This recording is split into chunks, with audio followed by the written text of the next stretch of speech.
बांदा ठगी पीड़ितों ने बर्ड्स एक्ट के तहत भुगतान की मांग को लेकर राष्ट्रपति और यूपी शासन को ज्ञापन सौंपा। बांदा ठगी पीड़ित जमाकर्ता परिवार टीपीजेपी संगठन ने सोमवार को राष्ट्रपति और उत्तर प्रदेश के मुख्य सचिव को जिलाधिकारी बांदा के माध्यम से ज्ञापन सौंपा।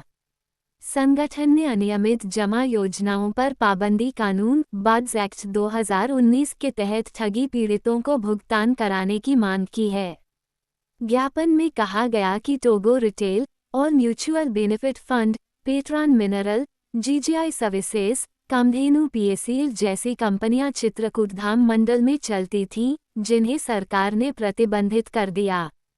मंडल आयुक्त को सक्षम अधिकारी नियुक्त किया गया था, लेकिन जिलाधिकारी कार्यालय में कुछ दिनों आवेदन लेने के बाद बंद कर दिए गए।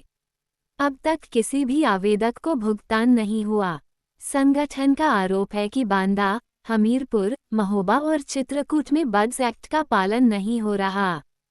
कानून के अनुसार 180 दिन में भुगतान सुनिश्चित होना चाहिए, लेकिन नामित अदालतों को आवेदन भी रेफर नहीं किए गए।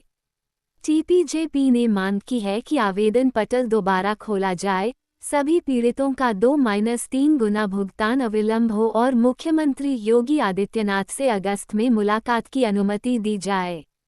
ज्ञापन पर जिला अध्यक्ष कमलेश कुमार समेत अन्य प्रतिनिधियों के हस्ताक्षर हैं। ये क्या नाम है आपका? और जी, मेरा नाम कमलेश कुमार है। तब जब संगठन का मैं जिलाध्यक्ष बांदा से हूँ और हमारी समस्या है कि हमारे बुंदेलखंड में कई सारी कंपनी चलती थी, जिसमें टोगो रिटेल मार्केटिंग थी, बियाल म्यूचुअल बेनिफिट लिमिटेड थी, पेट्रॉन मिनरल लिमिटेड थी, साईं प्रसाद थी, जीजीआई थी, कामधेन थी, पीएसएल आज बहुत सारी कंपनियां अपने मंडल मुख्यालय जनपद बांदा में चलती थी। महोदय, सरकार ने इन कंपनियों को लाइसेंस दिया, तभी ये कंपनियां हमारे जनपद हम तक पहुंची और हमारा पैसा जमा कराया।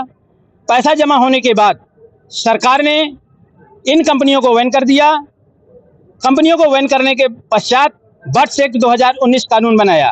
वो कानून ये कहता है, उनके सक्षम अधिकारी मंडलायुक्त महोदय हैं। मंडलायुक्त महोदय की संस्था से जिलाधिकारी महोदय को सक्षम अधिकारी नियुक्त किया गया है। यहाँ पर 2 वर्ष पहले भुगतान काउंटर खोला गया था कमरा नंबर 6 पे, लेकिन कुछ आवेदन जमा हुए, इसके बाद वो काउंटर बंद कर दिया गया। तमाम सारे ठगी पीड़ितों के भुगतान नहीं जमा हो पाए। हमारी मांग ये है कि पुनः भुगतान काउंटर खोलते हुए लोगों के, ठगी पीड़ितों के भुगतान आवेदन जमा कराए जाएं और बर्ड्स एक्ट 2019 के तहत भुगतान कराया जाए।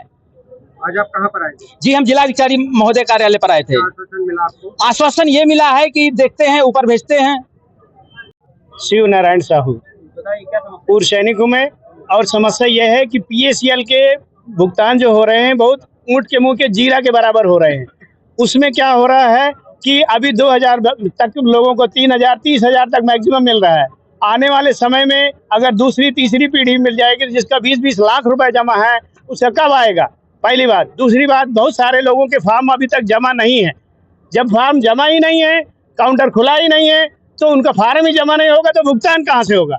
इसलिए भुगतान करने के लिए काउंटर खोलना आवश्यक है।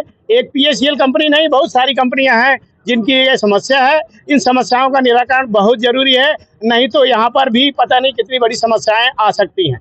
पैसा नहीं मिल पा रहा है आपको? पैसा नहीं मिल पा रहा है तो हम तो सरकार की कहेंगे, क्योंकि सरकार ने ही लाइसेंस दिया है। सरकार ने लाइसेंस दिया है, सरकार ने बंद किया है, और बंद करने से पहले सरकार को कम से कम ये सोचना चाहिए था कि हम बंद कर रहे हैं, लेकिन इनका पैसा मिलेगा कहाँ से, ये किसी ने नहीं सोचा। इसके बारे में बना भी दिया गया, एक्ट बना दिया गया, बर्ड्स एक्ट बना दिया गया, लेकिन बर्ड्स एक्ट के तहत कोई कार्रवाई नहीं हो रही है। जब कोई कार्रवाई नहीं हो रही, बर्ड्स एक्ट लागू नहीं हो रहा है, तो कैसे काम होगा? इसलिए बर्ड्स एक्ट लागू किया जाए। किसके पास आए थे? हम इधर डीएम साहब के पास आए थे आज। क्या कहा उन्होंने? जिलाधिकारी महोदय से मुलाकात हुई। उन्होंने कहा कि हम जो आपने दिया है आवेदन, उसको राष्ट्रपति के नाम पर है तो ऊपर पहुंचाया जाएगा, और आप अलग से एक और दे दीजिए तो हम बाद में के लिए खुलवाएंगे, ऐसा उन्होंने कहा।